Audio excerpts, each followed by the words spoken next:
Okay, I will say this, it is good every now and then to actually see a well-crafted movie. And when it comes to King's Speech, this is a very beautifully done movie, bar none on that. Essentially, you're looking at, it is a historical period drama. I have to do the quotes because, like all historical dramas, bits and pieces are not entirely accurate, but for the most part, overall, it ends up being a fairly accurate portrayal of what happened during the time of the the death of King George V, which is around the time that broadcasting via the radio was really beginning to catch on. So King George V has two sons. An older one, who later advocates the throne because he decides to marry a woman who had been married before, which was a break from the church, and he could not technically be king and do that at the same time. So he ended up choosing love over the throne. That then leaves Bertie, who later becomes known as King George VI. The problem is he has an absolutely horrible stuttering problem.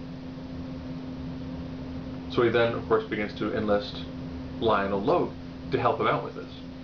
And that essentially is your whole crux of the movie. It is an entire drama. You know, you've got somebody who in the beginning is like, I don't want to be king. I don't. No.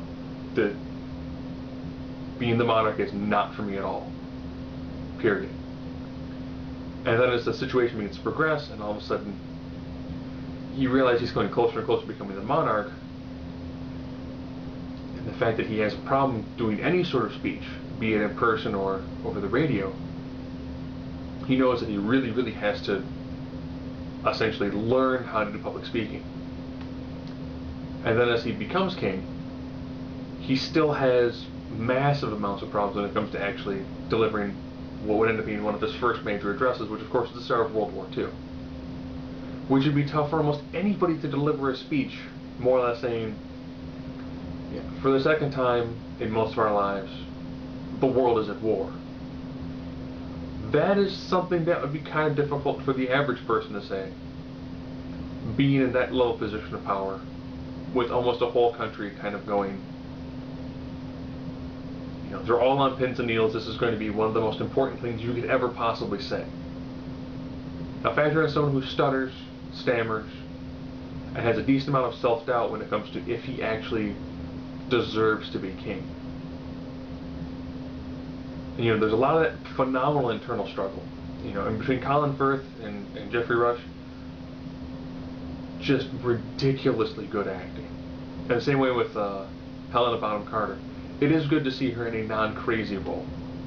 Her normal thing is she ends up being the more delightfully whimsically odd. And this one, playing the loving, compassionate wife. Fantastic job.